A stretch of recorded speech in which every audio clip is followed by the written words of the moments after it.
De perseguidor a ser perseguido por causa da palavra de Deus. Essa é a história de Paulo, antes Saulo. Ele perseguia os cristãos verdadeiros porque achava que só ele estava certo e os outros estavam fazendo o caminho diferente.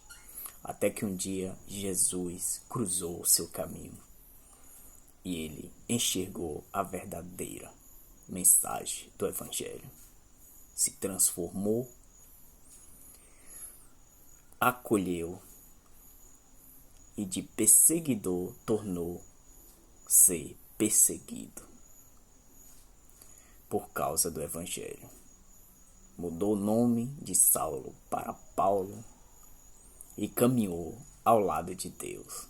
Que essa história, que essa mensagem nos inspire para seguir firme na luta, no caminho da verdade, com sabedoria junto aos ensinos de Jesus Cristo, para que o Evangelho seja pregado e para que outras pessoas, através do nosso comportamento, creiam no Evangelho e procurem o entendimento. Na voz do pastor Gilson Brito, este dia com Deus, vamos refletir e compartilhar. Vamos que vamos.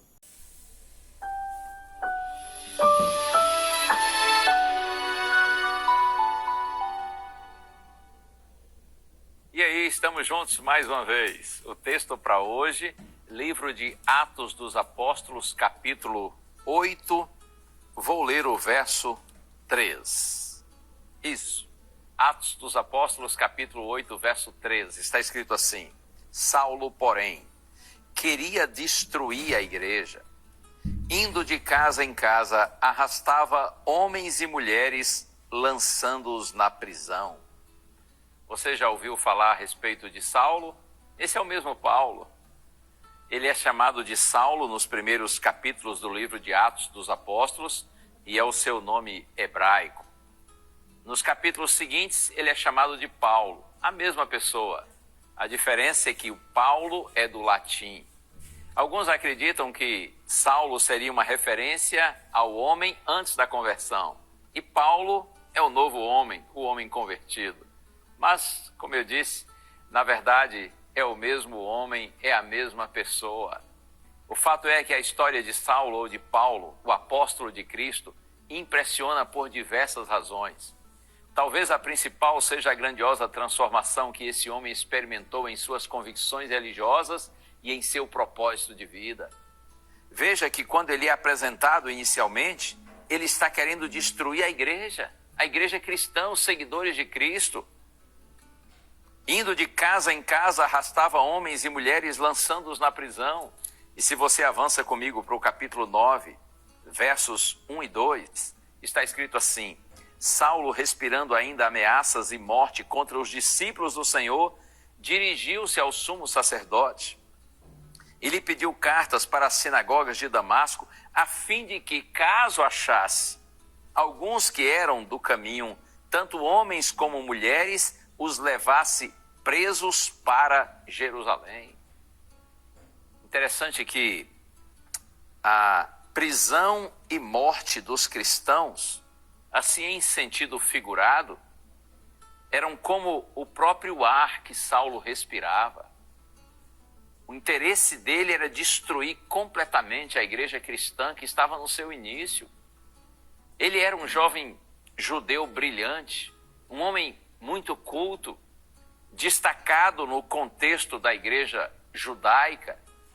Os líderes religiosos de Israel viam Saulo como um jovem tremendamente promissor, um hábil defensor do judaísmo. E na cabeça dele, na ideia dele, era matar ou morrer. Em outras palavras, se o cristianismo continuasse crescendo, iria sufocar o judaísmo. Então, como um judeu decidido e convicto em seu pensamento religioso, ele estava pronto para destruir a igreja cristã. Por isso que é dito que, numa viagem a Damasco, ele tem a intenção de prender cristãos que poderiam estar reunidos em sinagogas judaicas em Damasco. Por isso que ele pediu autorização para o sumo sacerdote, a fim de que, se encontrasse cristãos nas sinagogas de Damasco, pudesse prendê-los. Mas é impressionante saber que o perseguidor tornou-se perseguido por causa do Evangelho. Aquele que antes queria destruir a igreja de Deus, quando se encontrou com Jesus e experimentou uma genuína conversão, tornou-se o maior missionário cristão de todos os tempos. Isso me encanta e me faz pensar que Deus pode realizar o impossível quando o nosso coração é humilde e sincero. Saulo estava sinceramente equivocado, mas quando ele descobriu essa realidade, ele teve a ousadia, a coragem, a determinação de mudar o seu entendimento e a sua conduta. E você, tem tido também a oportunidade de conhecer o Evangelho? Qual tem sido sua reação? Que Deus lhe abençoe, para que, assim como Saulo ou Paulo, nenhum de nós busque um caminho de neutralidade. Pelo contrário, que ao conhecermos o Senhor e a sua palavra, que nós nos posicionemos ao lado de Deus. Vamos orar? Senhor, é impressionante a história de Saulo ou de Paulo, este homem que, impactado por tua palavra, sofreu uma transformação tremenda na vida. Transforma-nos também, Senhor. Santifica-nos na verdade. Concede-nos coragem para romper com aquilo que sabemos que é contrário à tua vontade. Que nós vivamos segundo a orientação do Senhor, fiéis à tua palavra, em nome de Jesus.